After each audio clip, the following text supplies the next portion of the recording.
Hi friends, welcome back. Bharat वहां busy था, यहां अमेरिका ने सेना भेज दी। कहां भाई?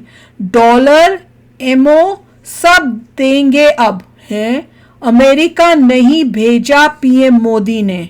क्या चल रहा है यार? चलो देखें, वीडियो शुरू करते हैं। वीडियो शुरू करने से पहले अगर आप चैनल पर नए हो और आपने अभी तक सब्सक्राइब नहीं किया तो जल्दी से पहले सब्सक्राइब के बटन और बेल आइकन को क्लिक कर लो ताकि आपको हमारे सारे न्यू वीडियोस के नोटिफिकेशन मिल जाए जैसे हम अपलोड करें। अगर आपको वीडियो पसंद आता है प्लीज लाइक एंड शेयर। जल्दी शुरू करते हैं। डोनाल्ड ट्रंप का ये अवतार देखकर ऐसा लग रहा है कि प्रधानमंत्री मोदी जी और विदेश मंत्री जयशंकर सर, इन दोनों के लिए अब काफी सारी चुनौतियां आने वाली हैं। और जो यूएस प्रेसिडेंशियल इलेक्शन से पहले प्रधानमंत्री मोदी ने डोनाल्ड ट्रंप के साथ मीटिंग कैंसिल की थी, लगता है कि ट्रंप उसको भुला नहीं पा रहे हैं। डोनाल्ड ट्रंप ने मिशिगन में एक रैली में ये अनाउंस कर दिया था कि प्रधानमंत्री मोदी अमेरिका की विजिट के दौरान उनके साथ एक स्पेशल मीटिंग करने वाले हैं। ये कब की बात है? 3-4 दिन के बाद जब प्रधानमंत्री मोदी अमेरिका पहुंचे थे तो ये मीटिंग नहीं हुई थी। शायद डोनाल्ड ट्रंप उसी रिजेक्शन के कारण प्रधानमंत्री मोदी से नाराज हैं और उसको आज तक नहीं बुला पा रहे हैं। इनकी तो बड़ी अच्छी रिलेशनशिप है। डोनाल्ड ट्रंप ने कश्मीर को लेकर अब क्या ब्लंडर किया है, ईरान को भारत से अचानक क्या प्रॉब्लम हो गई है और कौन से देश भारत के सीज़फायर एग्रीमेंट से काफी खुश हो गए हैं, ये सब हम इसी वीडियो में डिस्कस करने वाले हैं, इसलिए इस वीडियो को एंड तक देखिएगा। सबसे पहली न्यूज निकल कर आ रही है ईरान और भारत को लेकर। दरअसल ईरान की जो भारत में एम्बेसी है उसने रिटायर्ड मेजर गौरव आर्या की एक स्टेटमेंट को लेकर भारत से आपत्ति जताई है, जिसमें गौरव आर्या ने ईरान के विदेश मंत्री अब्बास अरागची को सुअर की औलाद कहकर संबोधित किया है। रिसेंटली ईरान के विदेश मंत्री पाकिस्तान के बाद भारत का दौरा करने आए थे और ईरान ने भारत को मीडिएटर का रोल प्ले करके इस युद्ध को रुकवाने का ऑफर दिया था। इसी से नाराज होकर रिटायर्ड मेजर गौरव आर्या ने अपने यूट्यूब चैनल के ऊपर एक वीडियो में ईरान के विदेश मंत्री अरागची को सुअर की औलाद बोला था और ये क्लिप हो गई वायरल। इसलिए ईरान की एम्बेसी ने भारत सरकार से इसको काफी सीरियसली कंसीडर करने के लिए कहा है और गौरव आर्या के ऊपर एक्शन लेने की मांग की है। ईरान देखो, बात तो सही है। एक मेजर होके मुझे बुरा लगता है ये बोलते हुए, और वीडियोस में भी जब मैं सुनती थी समझ में आता है कि कोई आम बंदा जो है वो बात कर रहा हो। You have been a retired major, तुम आर्म्ड फोर्सेस के हो, तुम्हारे ऊपर एक रिस्पॉन्सिबिलिटी होती है कि आप सोच समझ के ठीक एजुकेटेड बंदे की तरह बात करो। पर व्यूज़ के लिए ये लिमिट जो क्रॉस की जाती है और आपने अपने पर्सनल व्यूज को करा पर आप अपने आप को मेजर हर जगह बोल बोल के दिखाते हो और लोग आपको देखने भी आते हैं क्योंकि उनको पता है कि तुम मेजर हो, जबकि आप रिटायर्ड हो। आप रिटायर्ड मेजर नहीं लिखते, you can't say major, you have to say retired major. एक वहां पे ये गड़बड़ बहुत मेजर की जाती है लोगों दिखाने के लिए। आपको रिटायर्ड मेजर लिखना चाहिए if you are retired, not just major. और दूसरा जब आप बात कर रहे हो, आप आर्म्ड फोर्सेस में रहे हुए हो, आप उनको अभी भी रिप्रेजेंट करते हो, आपकी हर एक बात बहुत समझ सोच के बोलनी चाहिए। और आप इस तरह से अगर किसी को ऐसी वर्ड्स बोलते हो तो भैया दैट इज टोटली इनअप्रोप्रिएट। चाहे वो आपका दुश्मन भी हो कितना बड़ा, पर आप जो मीडिया में आके इस तरह से बात करोगे, और ये जो जिसके बारे में भी बात कर रहे हैं, भैया क्यों कर रहे हैं? उन्होंने ऐसा क्या आपके साथ कर दिया जो आप इतना वो हो रहे हो? और जबकि इंडिया की ईरान के साथ रिलेशनशिप्स अच्छी हैं, ऐसा भी नहीं है कि बहुत बुरी हो भी बुरी तो भी आपको सोच समझ के बोलना चाहिए। हाँ, कई सो कॉल्ड टीचर्स इस टाइप की बातें करते हैं, पर वी कैन अंडरस्टैंड क्योंकि वो उस लेवल के नहीं है, they are not from military line. आप एक अच्छी फैमिली के हो, आपके पेरेंट्स और आप, तो you should be very responsible. अब देख लो, प्रॉब्लम हो गई ना, वो तो होनी थी। वीडियो का स्क्रीनशॉट इस्तेमाल करते हुए एक स्टेटमेंट रिलीज की है जिसमें उन्होंने कहा कि मेहमान की इज्जत करना ईरान के कल्चर में एक बहुत ही पुराना ट्रेडिशन है। हम ईरानी अपने मेहमान को खुदा का प्यारा मेहमान मानते हैं, लेकिन आप कैसा बर्ताव कर रहे हैं? नो डाउट पिछले कुछ समय से मेजर गौरव आर्या पहले से काफी ज्यादा अटैकिंग हो गए हैं, अपनी वीडियोस के अंदर ज्यादा एग्रेशन में रहते हैं और कई बार लैंग्वेज के ऊपर कंट्रोल नहीं होता है। लेकिन व्यू का चक्कर है। यहाँ पर ईरान की एम्बेसी का कंप्लेंट करना बनता ही नहीं है, क्योंकि गौरव आर्या एक रिटायर्ड मेजर है। भारत सरकार के साथ उनका कोई भी लिंक नहीं है। भारत एक लोकतांत्रिक देश है, यहाँ पर इवन प्रधानमंत्री मोदी जी को भी गालियां सुनने को मिलती हैं। ऐसे में इतनी सी बात ईरान की एम्बेसी का प्रोटेस्ट करना ये थोड़ा सा अजीब लग रहा है, या फिर ये कह सकते हैं ये थोड़ी सी बचकानी हरकत लग रही है। बाकी मेजर गौरव आर्या के सुअर की औलाद कमेंट के ऊपर आपकी क्या राय है, नीचे कमेंट बॉक्स में लिखें। डोनाल्ड ट्रंप एडमिनिस्ट्रेशन और अमेरिका के दखल देने के बाद भारत और पाकिस्तान के बीच सीज़फायर हो गया है, लेकिन इसके बावजूद भारत सरकार ने इंडस वाटर ट्रीटी को सस्पेंड रखने का फैसला किया है। यानी अभी भी भारत अपने रिवर्स का फ्लो अपनी मर्जी से डिसाइड करेगा। वो डैम्स में पानी कब बंद करना है या फिर कब खोलना है, इसका फैसला भारत करेगा। तुम हमारे एनिमी हो नहीं किया जाएगा।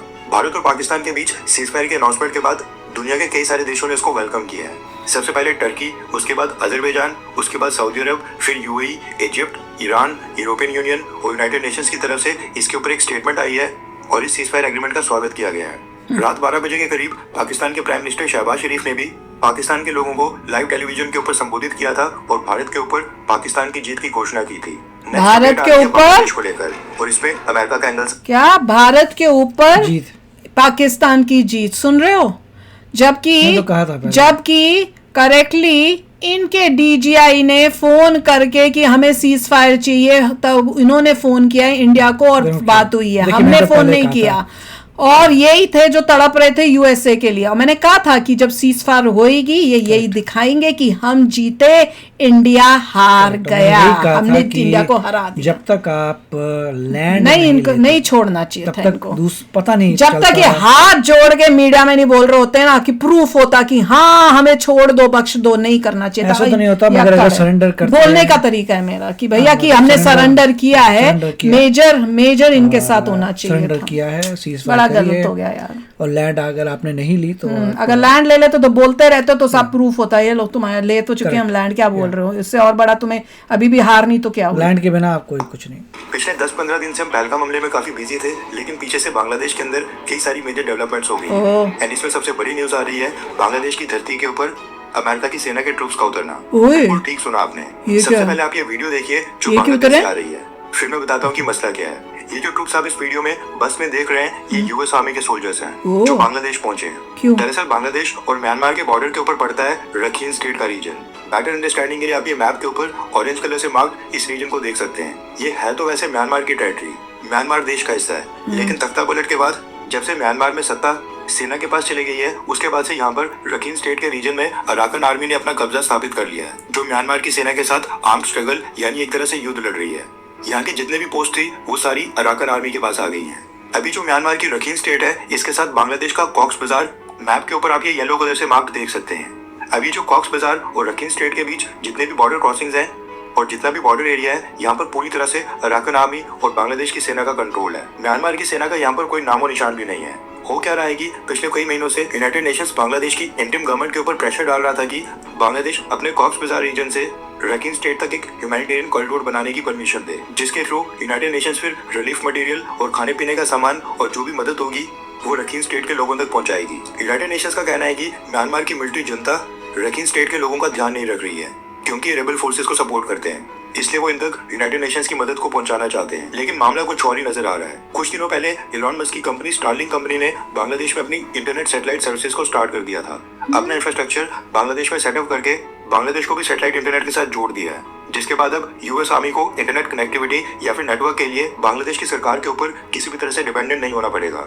उसके बाद अमेरिका के मिलिट्री ऑफिशियल्स की बांग्लादेश की विजिट्स अचानक से बढ़ जाती हैं। एंड अब न्यूज़ निकल कर आ रही है कि अमेरिका ने कई सारे ट्रूप्स को बांग्लादेश के कॉक्स बाजार में ड्रॉप कर दिया है। यहाँ पर एडवांस पार्टी को बुलाया गया है। एक कार्गो प्लेन के जरिए एक मिलिट्री बेस सेटअप करने के लिए यूएस आर्मी का सारा सामान मंगवा दिया गया है। यूएस आर्मी का मिलिट्री ट्रांसपोर्ट एयरक्राफ्ट 8 मई यानी कि 3 दिन पहले बांग्लादेश के अंदर लैंड हो गया था, जब हम पहलगाम को कवर कर रहे थे। अमेरिकन कंपनी स्टारलिंक ने भी अपना सैटेलाइट इंटरनेट बेस बांग्लादेश के कोने में स्थित कॉक्स बाजार रीजन के ऊपर ही उखिया नाम की जगह में सेटअप किया है, जो म्यांमार की रखीन स्टेट के बिल्कुल पास है, और यहीं पर यूएस आर्मी अपना मिलिट्री बेस सेटअप करने जा रही है। न्यूज़ निकल जो बोल रहे थे वो तो नहीं हो रहा है। रखीन स्टेट के लिए ह्यूमैनिटेरियन एड कॉरिडोर की मांग कर रहा था, वो एक्चुअल में अमेरिका की एक प्लानिंग थी। अमेरिका रखीन स्टेट में ऑपरेट कर रही अराकन आर्मी को सपोर्ट करने की तैयारी कर रहा है।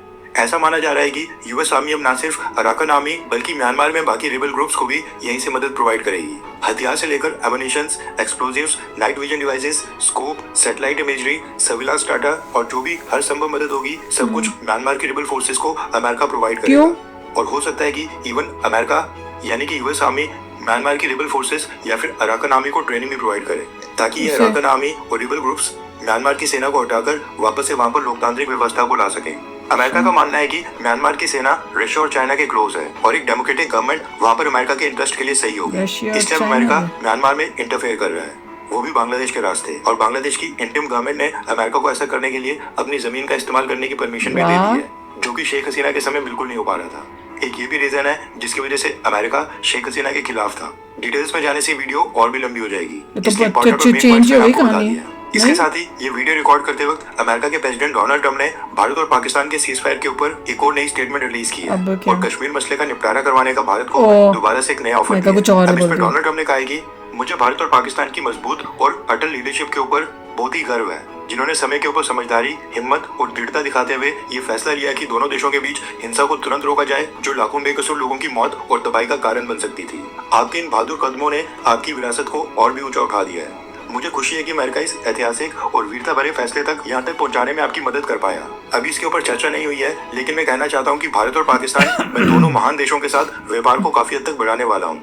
साथ ही मैं आपके साथ मिलकर काम करूंगा ताकि देखा जा सके कि क्या एक 1000 साल पुराने इस कश्मीर के मुद्दे को लेकर कोई निपटारा निकल सकता है या फिर नहीं। भारत और पाकिस्तान के नेतृत्व को शानदार काम के लिए भगवान का आशीर्वाद मिले, ये कहना है अमेरिका के प्रेसिडेंट डोनाल्ड ट्रंप का।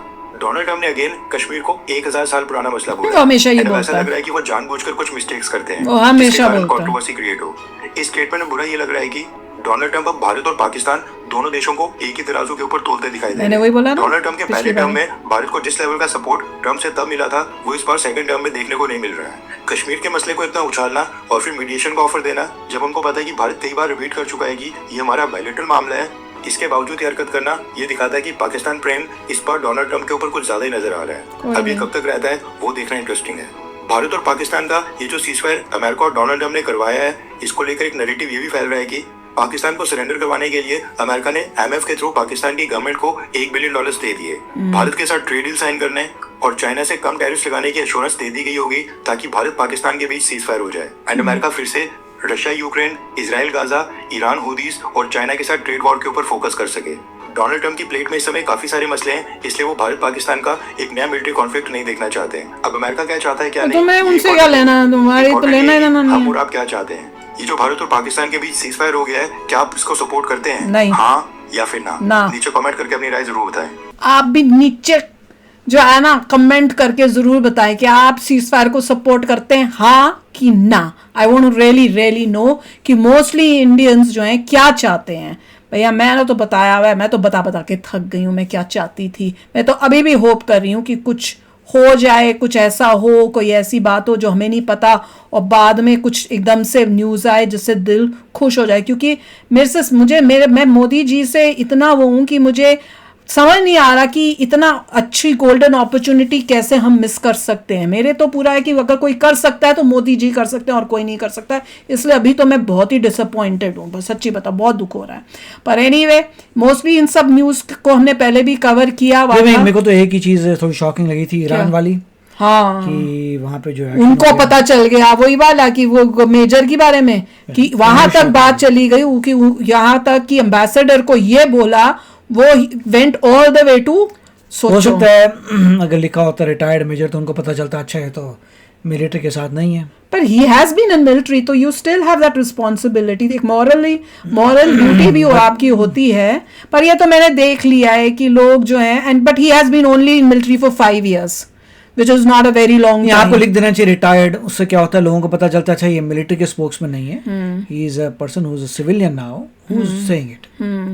तो हाँ, क्योंकि हाँ ये जब भी मैं अब मुझे ध्यान में आ रहा है कि जहाँ भी ही राइट्स ना टाइटल में भी अपने वीडियोस के ही डजंट से retired, he says major Gaurav Arya. मेरे को दिमाग में आ रहा है, तो उनको लग रहा होगा कि ये कि भाई तुम्हारा मिलिट्री का बंदा कैसे बोल रहा है। पर वो भी सोचेंगे कि रिटायर्ड भी आर्मी का बंदा ऐसे बोल सकता है। रिटायर्ड का आर्मी बंदा सिविलियन, मैं तो वो वर्ड यूज ही नहीं कर सकती हूँ भैया। मैं तो अभी भी मतलब मैं भैया ऑफिशियली अब ये तो नहीं कह सकते कि मैं मिलिट्री में या आर्म्ड फोर्सेस में थी, पर मेरे पेरेंट्स थे, पर मैं फिर भी वैसे भी नहीं बोल सकती और पब्लिक में तो ऐसे वर्ड्स किसी और के लिए वैसे ही नहीं बोल सकती। पता नहीं लोग कैसे बोल लेते हैं। तो एनीवे होपफुली रिस्पॉन्सिबिलिटी आएगी यूट्यूबर्स के अंदर कि कैसे बोलना है, खासकर लुकिंग एट द लेवल कि आप किस लेवल पे हो और किसके बारे में बोल रहे हो। तो आपकी इन बातों से कई बारी बहुत अच्छी रिलेशनशिप्स ऑफ कंट्रीज भी स्पॉइल हो सकती हैं, देश को हार्म हो जाएगा। वही जो है थोड़ा हमें वही है थोड़ा सरप्राइजिंग था कि भैया आप देश अपने ही देश को नुकसान दे दोगे।